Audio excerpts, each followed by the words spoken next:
Hi guys, it's the 29th week in Ordinary Time and this is Extra-ordinary.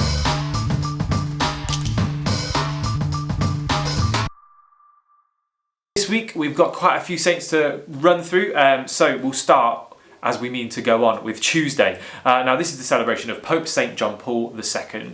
For those of you who have heard of him, which hopefully you have done, he was the Pope just before Benedict, the latest Pope. So he's only 2 popes behind. Really a key part of the development and the kind of end of Vatican II, which was this huge document that changed the way that we celebrate Mass and a lot of liturgy across the world.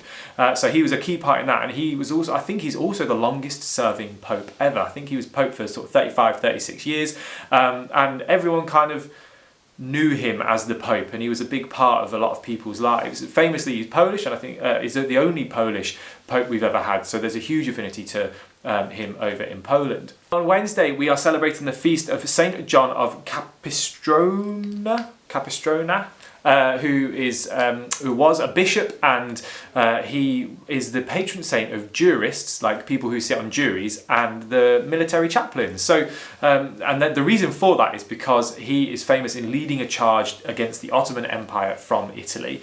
So he is the patron saint of the military chaplains. Thursday, we're celebrating the feast day of Saint Anthony Mary Claret. He was a bishop and priest, and he was the founder of the Immaculate Heart of Mary charity. Now they're missionaries and they are spread all around the world helping those in need. Finally, that leads us to Saturday. Now Saturday is the celebration of Saint Chad and Saint Cedd, C-E-D-D. Now these guys were northern saints, so they're saints of Mercia. So they were the big part of St. Bede's work up in Northumbria, and a really big part of the northern heritage before we kind of became the United Kingdom. So it's a shame Naomi isn't here to chat more, because she always gets excited when we do a northern saint. This week's theme is encounter. Encounter is another word for sort of an unexpected meeting, and I suppose the most famous encounter in the Bible is that of the disciples on the walk to Emmaus. They were leaving Jerusalem, the centre of the universe at the time, and going towards Emmaus.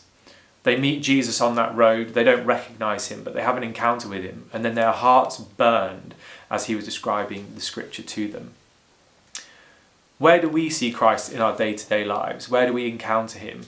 Try this week to think about that. When you meet people, when you talk to people, how are you encountering Christ through those meetings? And then try and be the face of Christ to other people as well. I hope you have an absolutely amazing week. I've been Charles, and this has been Extraordinary.